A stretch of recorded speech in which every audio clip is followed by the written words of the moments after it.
I'm in way over my head.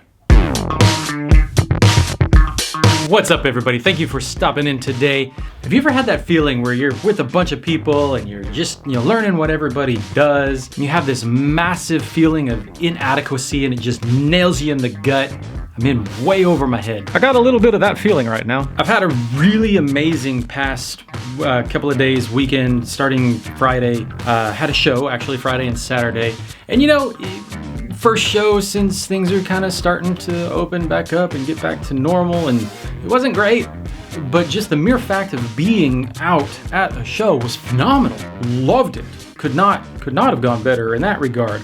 Getting out and seeing some old faces, meeting some new faces, more friendships being built and that kind of stuff. I love that. I love that. So that's worth it, right? In fact, I didn't really sell much of anything at all. That's, we'll put a pin there and table that and whatever.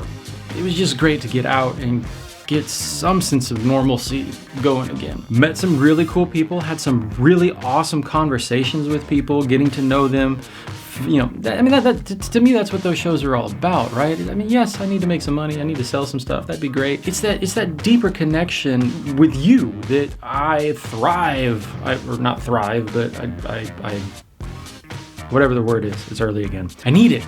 I crave it. That's the word I was looking for. I crave that type of interaction with people. It's just kind of what we were designed and intended for as a human race is, to be with one another, to be sociable, to want to be around each other and enjoy each other's company. So any opportunity I get like that, where I can meet new people and learn who they are and get a deeper connection with them, I love it. Love it. Also had two amazing things happen over, well, I guess this would have been on Monday, Labor Day.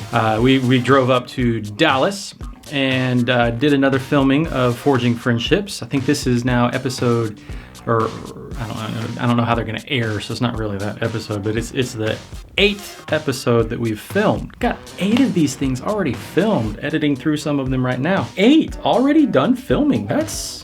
It's amazing and humbling all at the same time. Humbling, however you want to say it. Just two months ago, if you would have told me, yeah, man, in 2 months' time, you're going to have traveled, all around Texas and gotten 8 episodes filmed of this new show that you're going to be filming all by yourself. You'd have told me that 2 months ago. I would have looked at you, man, okay, I'm an ambitious guy. I like doing crazy things, but that's too much. You're insane.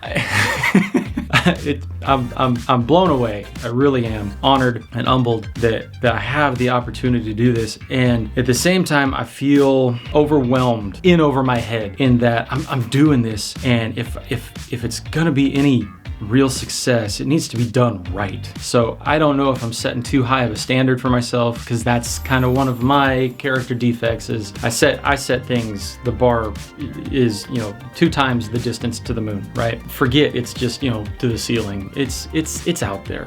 I'm a bit of a control freak and I like to do things my way, working through that. But I'm only one person and I'm doing it all by myself, and it's overwhelming. It really is. And I set deadlines and all this kind of stuff is motivation, but the more that deadline. And we're back. Battery died. Had to switch out the back. Sorry. Completely lost my train of thought. Hold on, I gotta rewind and figure out what I'm doing. Okay, deadlines. So yeah, the more that the deadline approaches, the more it's no longer a motivational type of thing. It's more of a, what did I do to myself kind of thing. October 1st, there will be an episode October 1st, but can I guarantee that I've got enough lined up to where I can have them going every single week like I want to? Or am I gonna kind of get 3, 4, 5 episodes into it and then kind of go, okay, we're gonna take a week off and I'm gonna, edit like crazy so I can continue on with the rest.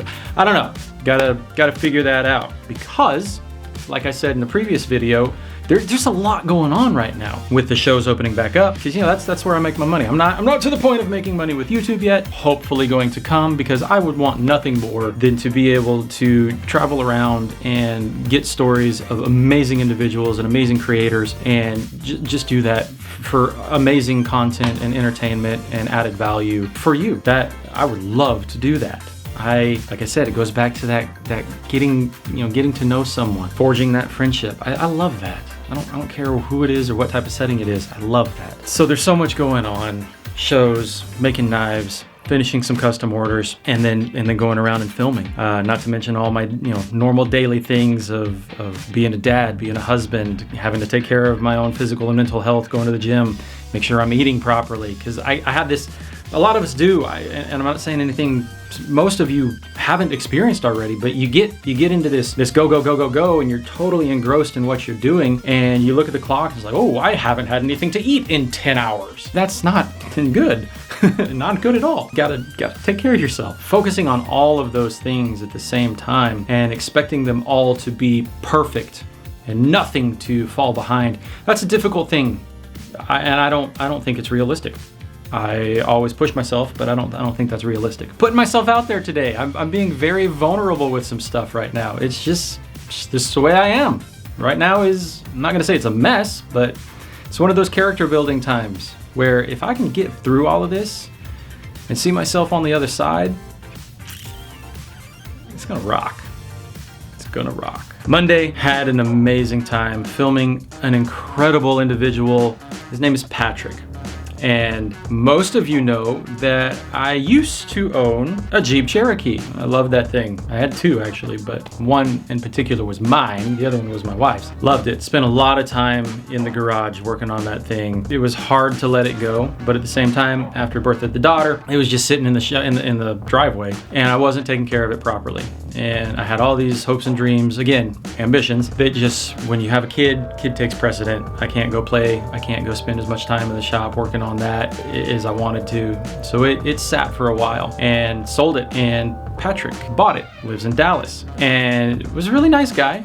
Things worked out, but I just kind of left it right there and thought, all right, sold the Jeep, made a little money, we're good for a little while. At that time was trying, money to get through all the COVID stuff. If I'm not making money selling knives, how am I making money? So I just sell the Jeeps. Time goes by and finds me on Instagram, and we just kind of talk a little bit and figure out we got a lot of things in common, and it just worked out. I found out he is the owner of a restaurant, and I thought, hey, this would be cool, not knowing the actual story, but just cool to go get the entrepreneur side, the creator side of cuisine, culinary entrepreneurship. Texted him, said, hey, here's what I'm thinking, would you be interested? Yeah, man, let's go. Wow, this guy's story. You're gonna like this one. This one was good. Not only is he an amazing guy, he took amazing care of the Jeep. What he has done to this.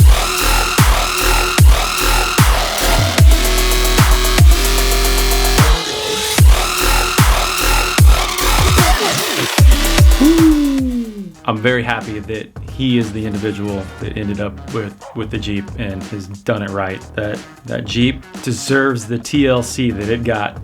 Wow. I'm honored and proud that I got to do this, and I got to do it in the way that I did. It's the little things in life. So if I'm gonna do this production stuff, the Mundane Rockstar, forging friendships, I'm always looking for ways that I can afford to take it to the next level. And I did that.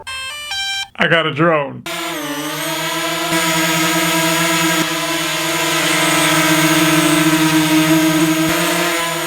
I got a DJI Mavic Mini. Now this is an amazing, really affordable drone. You look at some drones and they get ridiculously expensive, but this little guy that's actually under the FAA registration weight limit of 250 grams, this is 249. For what it costs, for what it can do, the camera that this thing has, it's not 4K, but it's 2K, but everything I'm uploading to YouTube is only 1080p anyway. I'm recording in 4K and 2K, but converting it to 1080p, it looks amazing.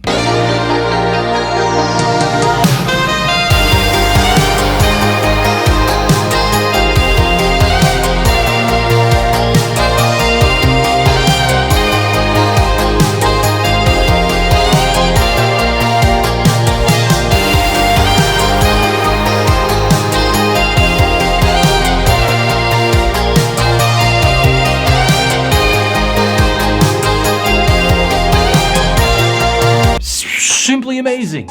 This is what I'm talking about. Getting those shots that I can't get with a handheld camera, and it's really fun to fly. I thought I'd have pretty bad learning curve because I don't know what I'm doing. It's not that hard to fly. So hopefully that will allow us to do some amazing things in the future with the show. Go into amazing places and getting it captured from amazing views that we wouldn't normally be able to do with just a handheld. Pretty excited about that. That's what's going on in my world right now. I hope you guys have an amazing Wednesday. Help me out by liking, commenting, and subscribing to the channel if you have not already. If you have, thank you very much. But if you would, also share the channel with everybody else that you know so we can build this thing. Make sure you're telling everybody to look forward to the series premiere of Forging Friendships, October 1st. That's a Thursday. I normally do Monday, Wednesday, Friday, but that's a Thursday.